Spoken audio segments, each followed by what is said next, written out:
অং নমো ভগবতে বাসুদেবায়। শ্রীমদ্ ভগবদ্ গীতার পঞ্চম অধ্যায় কর্ম সন্ন্যাস যোগ। আজকে আমি 23 এবং 24 এই দুইটি শ্লোক পাঠ করব।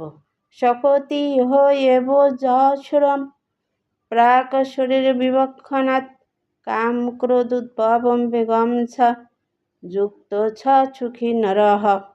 অনুবাদ: এই দেহ ত্যাগ করার পূর্বে যিনি কাম ক্রোধ থেকে উদ্ভূত বেগ সহ্য করতে সক্ষম হন তিনি যোগী এবং এই জগতে তিনিই সুখী হন। তাৎপর্য: যদি কেউ আত্ম উপলব্ধির পথে উন্নীত সাধনে প্রয়াসী হন তবে তাকে জড় ও ইন্দ্রিয়ের বেগ দমন করবার চেষ্টা করতেই হবে। এই বেগ 6 প্রকারের, যেমন বাচবেগ, ক্রোধবেগ, মনোবেগ, উদরবেগ, উপস্থ বেগ ও জিহ্বাবেগ। যিনি ঈশ্বরের এই সমস্ত বেগ ও মনকে বশ করতে সক্ষম হয়েছেন তাকে বলা হয় গোস্বামী অথবা স্বামী। এই স্বামীরা কঠোর সংযমের সঙ্গে তাদের জীবন যাপন করেন এবং ইন্দ্রিয়ের সমস্ত বেগগুলিকে সর্বতোভাবে দমন করেন। জড় বাসনা যখন অতৃপ্ত থেকে যায় তখন ক্রোধের সৃষ্টি হয় এবং তার ফলে মন, চক্ষু ও বক্ষ উত্তেজিত হয়। তাই এই জড় দেহটিকে ত্যাগ করার আগেই এই বেগগুলি দমন করার অভ্যাস করতে হয়। যিনি তা পারেন তিনি হচ্ছেন আত্মতত্ত্ববিদ এবং আত্ম উপলব্ধির স্তরে তিনি পরম সুখী।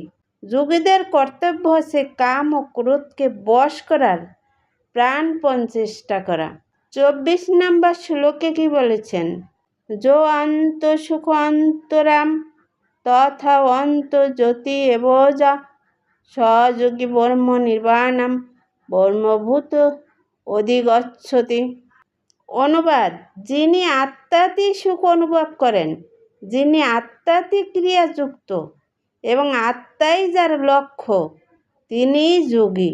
তিনি ব্রহ্মে অবস্থিত হয়ে ব্রহ্ম নির্বাণ লাভ করেন।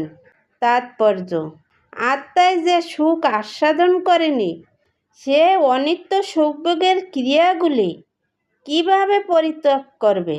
জীবন মুক্ত পুরুষ যথার্থ অনুভূতিতে সুখ আস্বাদন করেন। তাই তিনি এক জায়গায় স্থির হয়ে বসে চিন্ময় চেতনার সাহায্যে জীবনের ক্রিয়াগুলিকে উপভোগ করতে পারেন। এই ধরনের মুক্ত পুরুষ কখনোই জাগতিক সুখের আকাঙ্ক্ষা করেন না। এই অবস্থাকে ব্রহ্মভূত বলে। তখন ভগবদ্ধামে ফিরে যাওয়া সুনিশ্চিত হয়। জয় গীতা। হরে কৃষ্ণ। রাধে রাধে।